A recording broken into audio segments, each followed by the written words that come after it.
اعوذ باللہ من الشیطان الرجیم بسم اللہ الرحمن الرحیم ولا تفسدوا فی الارض بعد اصلاحها وادعوه خوفا وطمعا ان رحمت اللہ قریب من المحسنین۔ صلوات پڑھیں محمد اور آل محمد۔ اللہم صلی علی محمد وآل محمد۔ یہ سورہ اعراف کا ترجمہ اور تفسیری نکات آیت نمبر 56 ہے اور 57 ہے۔ 55 نمبر آیت میں دیکھیں کہ کیا کہا، ادعوا ربکم تضرعا و خفیۃ۔ بس اللہ سے رابطہ قائم کرنے کا بتایا گیا کہ اللہ سے رابطہ کیسے قائم کرو، دعا کے ذریعے۔ دعا یا اجتماعی حالت میں پڑھو، نماز جماعت کی مانند دعا پڑھو جیسے دعائے کمیل ہے، یا تنہائی میں پڑھو، منادات کرو یا مناجات کرو۔ اب جی معاشرے کی نسبت بھی تمہاری ذمہ داری ہے، فردی ذمہ داری بھی ہے، خود سازی کے لیے، اللہ کے قریب ہونے کے لیے تمہاری فردی ذمہ داری بھی ہے۔ بس ایک دفعہ اے بندو خدا کی نسبت، کیونکہ وہی مبدأ اور معاد ہے، اس سے کمال کو طلب کرو۔ ایک دوسرے کی نسبت فساد نہ کرو۔ یہاں یہ آیت بتا رہی کہ وَلَا تُفْسِدُوا فِي الْأَرْضِ بَعْدَ إِصْلَاحِهَا، ایک دوسرے کی نسبت فساد نہ کرو، ایک دوسرے کی نسبت حد سے تجاوز نہ کرو، فساد نہ کرو۔ بس یہ فساد نہ کرنا مسئلہ اجتماعی ہے۔ دعا کیا ہے؟ مسئلہ فردی ہے یا اجتماعی ہے؟ فردی، خود سازی کا مسئلہ ہے۔ اگر معاشرہ، پھر اجتماعی صورت میں بھی اسے پڑھو، دعائے کمیل کو اجتماعی صورت میں پڑھو، ٹھیک۔ بس امام محمد باقر علیہ السلام فرماتے ہیں کہ انبیاء علیہ السلام آئے، معاشرے کی اصلاح کی، اس کے بعد تم سب معاشرے میں فساد نہ پھیلاؤ۔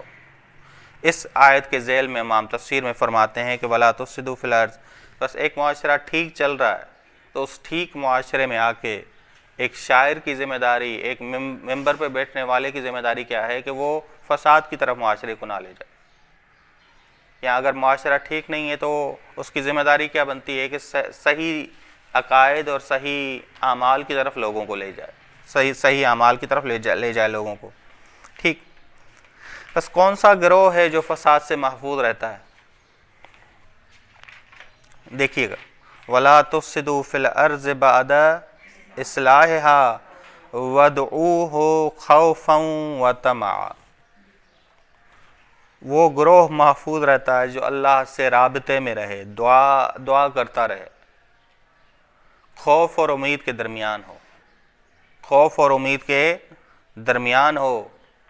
بس اب یہ نہ کہیے گا کہ 50% خوف ہو، 50% امید ہو۔ زندگی کے کسی لمحے میں خوف زیادہ ہوتا ہے اور زندگی کے کسی لمحے میں امید زیادہ ہوتی ہے۔ بتاتے ہیں کہ کس زندگی کے حصے میں خوف زیادہ ہو اور کس زندگی کے حصے میں کیا ہو، امید زیادہ ہو، یہ ہم بتاتے ہیں۔ بس جو خوف اور امید میں اللہ سے دعا کرتا ہے وہ اہل اصلاح ہے، اور جو اللہ کی بارگاہ میں نالہ گریہ اور فریاد نہیں کرتا وہ اہل اصلاح نہیں۔ یہ آیت بتا رہی وہ اہل اصلاح نہیں ہے۔ سب سے پہلے انسان اہل اصلاح ہونے کے لیے خود سازی کرے، یہ پہلی آیت نے بتایا۔ معاشرے میں کردار ادا کرنے کے لیے کیا ہونی چاہیے؟ خود سازی ہونی چاہیے۔ خود سازی سے وہ کیا کرے گا؟ اہل سازی کرے گا، معاشرہ سازی کرے گا، ٹھیک۔ بس جس کا رابطہ اللہ سے ہے وہ معاشرے میں فسادی نہیں ہے۔ دعا اس بارش کی مانند ہے جو زمین کو زندہ کرتی، زمین کو آمادہ کرتی ہے۔ دعا زمینہ ساز علت ہے۔ دیکھیں جی، دعا جو ہے وہ زبان حال اور زبان کال دونوں سے ہو۔ مثال کے طور پہ انسان دعا کر رہا ہے کہ خدا بند عالم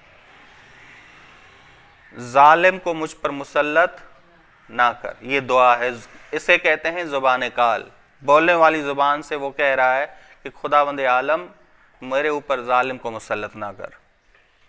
لیکن عملی طور پہ وہ کیا کر رہا ہے؟ عملی طور پہ وہ ظالم کا ساتھ دے رہا ہے.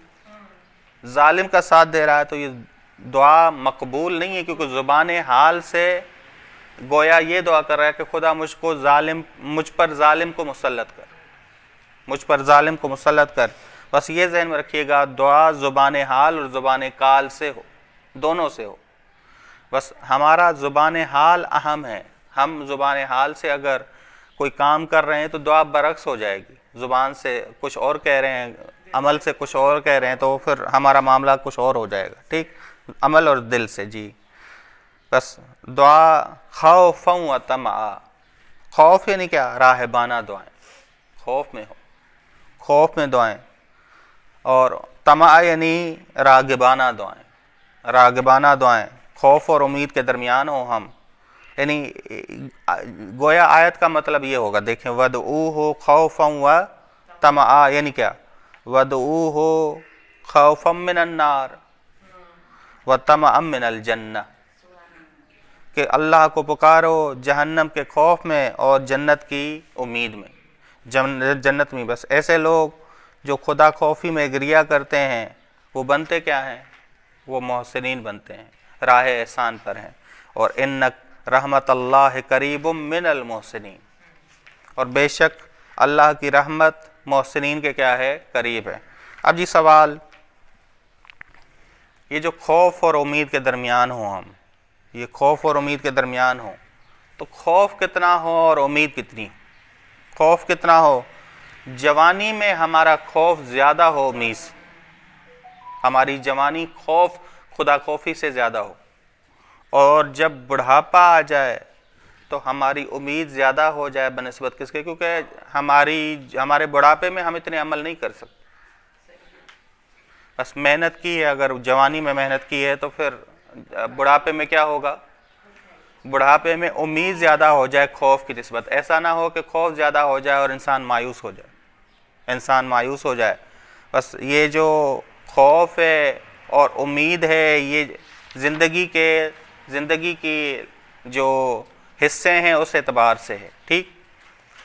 وَهُوَ الَّذِي يُرْسِلُ الرِّيَاحَ بُشْرًا بَيْنَ يَدَيْ رَحْمَتِهِ حَتَّى إِذَا أَقَلَّتْ سَحَابًا ثِقَالًا سُقْنَاهُ لِبَلَدٍ مَيِّتٍ فَأَنزَلْنَا بِهِ الْمَاءَ فَأَخْرَجْنَا بِهِ مِنْ كُلِّ الثَّمَرَاتِ كَذَلِكَ نُخْرِجُ الْمَوْتَى لَعَلَّكُمْ تَذَكَّرُونَ. وَهُوَ الَّذِي یعنی وہی مبدأ ہے، وہی معاد ہے. وہ پہلے ثابت ہو گیا کہ وہی مبدأ ہے، وہی معاد ہے، وہی ہے اللہ جو بھیجتا ہے ہواؤں کو خوشخبری بنا کر. بعض قارئین نے پڑھا ہے نشرہ، کہ پھیلا دیتا ہے، ہواؤں کو پھیلا دیتا ہے، لیکن مشہور یہ ہے کہ بشرا. وَهُوَ الَّذِي يُرْسِلُ الرِّيَاحَ بُشْرًا بَيْنَ يَدَيْ رَحْمَتِهِ.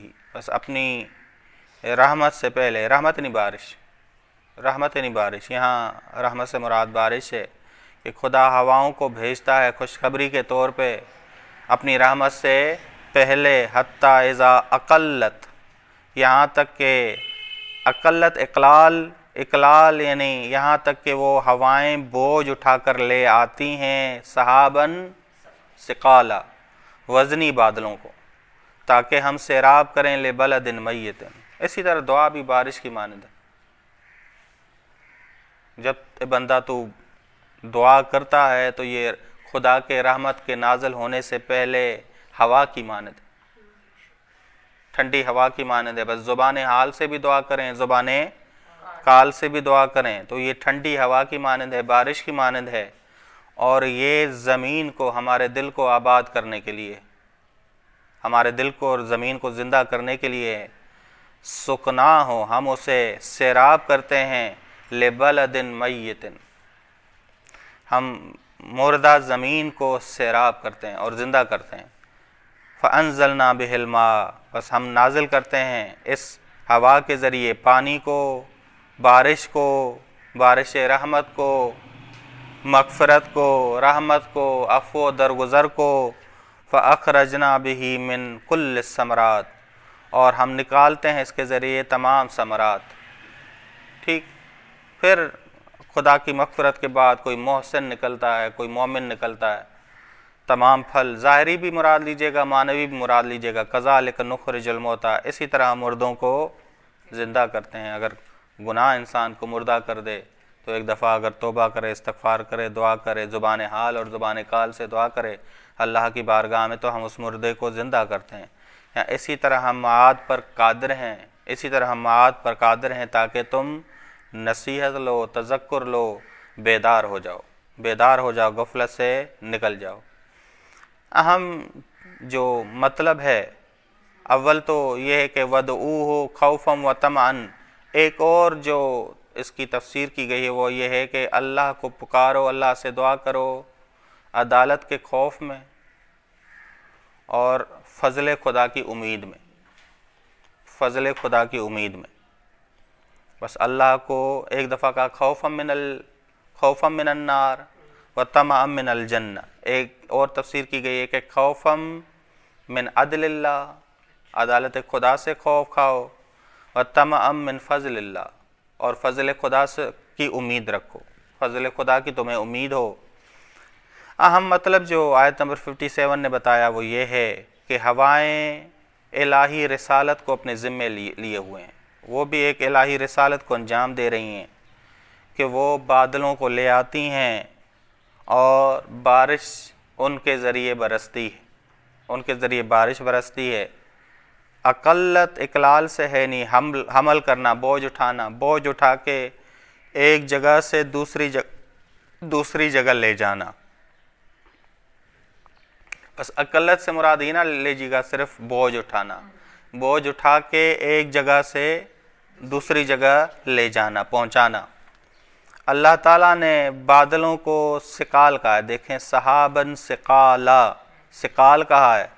بس پہلے یہ ہلکا بادل ہوتا ہے، ہلکا بادل ہوتا ہے جسے فارسی میں اور اردو میں کہتے ہیں ابر، ابر کہتے ہیں۔ پھر بادل جب ایک دوسرے میں تہ بتہ داخل ہو جاتے ہیں، متراکم ہو جاتے ہیں، کیا ہو جاتے ہیں؟ متراکم ہو جاتے ہیں، ٹھیک۔ بس اس کے بعد جب متراکم ہو جاتے ہیں وزنی بن جاتے ہیں، اس کے بعد وہ بوجھ اٹھاتے ہیں، پانی کا بوجھ اٹھاتے ہیں، اور اتنا بوجھ اٹھاتے ہیں کہ ایک علاقے میں مسلسل بارش پڑتی ہے تو سیلابی صورتحال بن جاتی ہے، اور کوئی شخص بھی، کوئی علاقہ بھی مقابلہ اس سے نہیں کر پاتا۔ آپ دیکھتے ہیں کہ سیلابی صورتحال بن جاتی ہے۔ بس یہ خدا کی قدرت کو بیان کرتی ہے، بارش خدا کی قدرت کو بیان کرتی ہے۔ یہ بارش سیلاب کی صورت میں ظہور کرتی ہے، اور یہ سیلاب زمینوں کو ویران کرتا ہے، زمینوں کو ویران کرتا ہے۔ ممکن ہے بسا اوقات جو ہے ہم خود باعث بنے اس سیلاب کے، ہم خود باعث بنے اس سیلاب کے، بس ان سنگین وزنی بادلوں کے غلط پلاننگ کر کے بس ان سنگین وزنی بادلوں کو ہوا حرکت دیتی ہے۔ بس ہوا کے جو قرآن کریم نے 3 کام بتائے ہیں، اول ہوائیں بادلوں کو ایک جگہ سے دوسری جگہ لے جاتی ہیں، یہ اس آیت نے بتایا۔ وَهُوَ الَّذِي يُرْسِلُ الرِّيَاحَ بُشْرًا بَيْنَ يَدَيْ رَحْمَتِهِ حَتَّى إِذَا أَقَلَّتْ سَحَابًا ثِقَالًا۔ بس یہ صحاباً مفرد ہے اور ثقالہ کیا ہے؟ جمع ہے۔ تو صحاباً ہے مفرد لیکن جنس کے معنی میں ہے، بس جمع کا معنی نکلتا ہے، جنس کا معنی ہے، ٹھیک۔ بس پہلا جو کام ہے ہواؤں کا وہ ایک جگہ سے دوسری جگہ پہنچانا ہے بادلوں کو جو پانی سے پر ہیں، یہ رسالت الہی کا بوجھ اٹھائے ہوئے ہیں ہوائیں۔ دوسرا کام جو ہوائیں کرتی ہیں، قرآن کریم نے کہا ارسلنا الریاح لواقح، یہ جو ہوائیں ہیں یہ نباتات میں شادی کراتی ہیں، ٹھیک ہے، شادی کراتے ہیں۔ یہ کھیتی کو آپ دیکھیں، ہوائیں چلتی ہیں اور آپس میں یہ ازدواج ہوتا ہے ان کا، اور پھل نکلتا ہے، بہترین پھل نکلتا ہے۔ حتیٰ کہ اگر نر اور مادہ کھجوریں ساتھ ہیں تو آپ کو نر سے وہ پھول لے کر مادہ میں ڈالنے کی ضرورت ہی نہیں ہے، ہوائیں اپنا کام کرتی ہیں۔ ہاں اگر اتنا دور ہے تو وہ نر سے نکالنا پڑے گا آپ کو، ایک نر سے نکال کے پھول اور مادہ کے پھولوں میں ڈالنا پڑے گا تاکہ وہ پھل مادہ کا کیا ہو؟ میٹھا ہو۔ بس ارسلنا الریاح لواقح، بس ہوائیں ازدواج کراتی ہیں نباتات کے درمیان۔ تیسری چیز، ہوائیں جو ہیں کشتیوں کو چلاتی ہیں، وَلِتَجْرِ الْفُلْكَ بِأَمْرِ، امر الہی سے کشتیوں کو چلاتی ہیں، کشتیوں کو چلاتی ہیں۔ بس یہ رسالت الہی ہے، یہ الہی ذمہ داری ہے جو وہ ادا کر رہی ہیں، الہی ذمہ داری ہیں۔ تبھی خدا نے کہا کہ وَهُوَ الَّذِي يُرْسِلُ الرِّيَاحَ بُشْرًا بَيْنَ يَدَيْ رَحْمَتِهِ، بس یہ خوشخبری ہیں اللہ کی بارش سے پہلے، جس طرح دعا جو ہے وہ خوشخبری ہے اللہ کی مغفرت اور رحمت سے پہلے، عفو درگزر سے پہلے۔ بس ہوائیں کشتیوں کو بھی چلاتی ہیں، بس ہوا اللہ کی رحمت کی نشانی ہے۔ عرف میں بارش کو رحمت کہا جاتا ہے، ہمارے یہاں کہا کہ خدا کی رحمت آئی ہے، خدا کی رحمت آئی ہے۔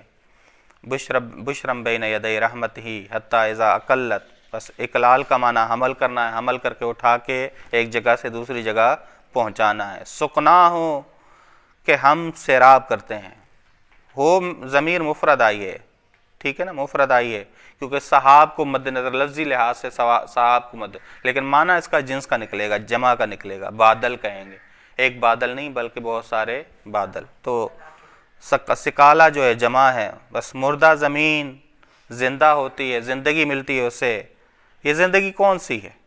یہ زندگی کون سی ہے؟ یہ حیات نباتاتی، نباتاتی حیات جو ہے اس زمین کو ملتی ہے کہ گھاس نکلتی ہے، درخت نکلتے ہیں، ایک سرسبز جو ہے علاقہ بن جاتا ہے، ٹھیک، ہرا بھرا علاقہ بن جاتا ہے۔ بس وَهُوَ الَّذِي يُرْسِلُ الرِّيَاحَ بُشْرًا بَيْنَ يَدَيْ رَحْمَتِهِ حَتَّىٰ إِذَا أَقَلَّتْ سَحَابًا ثِقَالًا سُقْنَاهُ، ہم اسے سیراب کرتے ہیں، ہم اسے سیراب کرتے ہیں، اور اس بلد میت کو، بلد یعنی سرزمین، میت مردہ سرزمین کو زندہ کرتے ہیں، سیراب کرتے ہیں۔ بس سکنا سیراب ہو کے یہ مردہ زمین کیا بنتی ہے؟ زندہ بنتی ہے۔ فَأَنزَلْنَا بِهِ الْمَاءَ فَأَخْرَجْنَا بِهِ مِنْ كُلِّ الثَّمَرَاتِ، بس ہر طرح کے پھل نکلتے ہیں، ہر طرح کے پھول نکلتے ہیں، سبزہ ہی سبزہ ہو جاتا ہے۔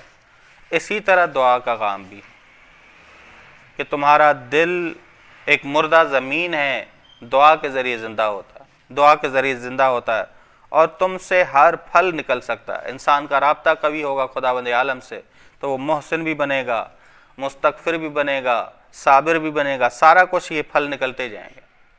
فَأَخْرَجْنَا بِهِ مِنْ كُلِّ الثَّمَرَاتِ، ہم نکالتے ہیں ظاہری بارش سے، اسی طرح معنوی بارش دعا ہے آپ کی، وہ دعا جو زبان حال اور زبان کال سے کی جائے۔ کذالک نخرج الموتیٰ، اسی طرح ہم مردوں کو زندہ کرتے ہیں، اسی طرح معاد پر قادر ہیں تاکہ تم نصیحت لو، تاکہ تم بیدار ہو جاؤ۔ بس بیداری مقصود ہے، ان آیات